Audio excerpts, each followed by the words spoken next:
তারাবির সালাতের রাকাত বিতর্ক এড়িয়ে চলুন। রাকাত নিয়ে বিতর্ক করবেন না। 8 রাকাত 20 রাকাত নিয়ে যে মারামারি এই দেশে, এটা শয়তানের ফন্দি।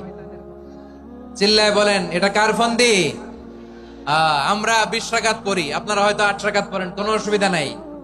আমরা যারা 20 রাকাত আমরা পড়তেছি, আমরা 20 রাকাতের কথাই বলি। 20 রাকাত আমরা পড়বো আজীবন।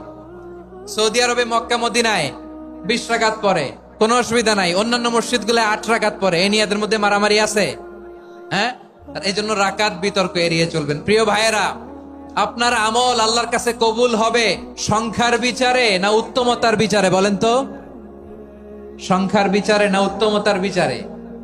উত্তমতার বিচারে। কত চমৎকার ভাবে আপনি আল্লাহর সামনে দাঁড়াতে পারছেন, এটা বিবেচ্য। রুকু সেজদাগুলো সুন্দরভাবে করবেন। রুকু থেকে সোজা হয়ে দাঁড়ানো ওয়াজিব। 2 সেজদার মাঝখানে সোজা হয়ে বসা ওয়াজিব। এই তা'দীলুল আরকান বাদ দিলে হানাফি মাযহাব মতে সৌ সেজদা দিতে হবে। অন্য মাযহাব মতে নামাজই হবে না, আপনার নামাজই হবে না।